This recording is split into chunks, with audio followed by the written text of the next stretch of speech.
as we are experiencing this great suffering of the pandemic, there are some signs of hope. And one of the signs of hope is the greater availability of vaccines. And so this is a very sensible thing to do, a very wise thing to get vaccinated, because it is a protection for the individual and it also helps our whole community. It is a service of the common good.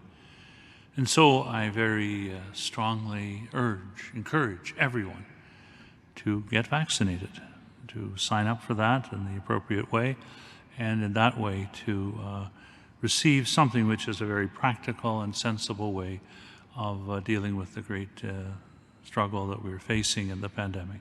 So my message to one and all is I urge you all to get vaccinated.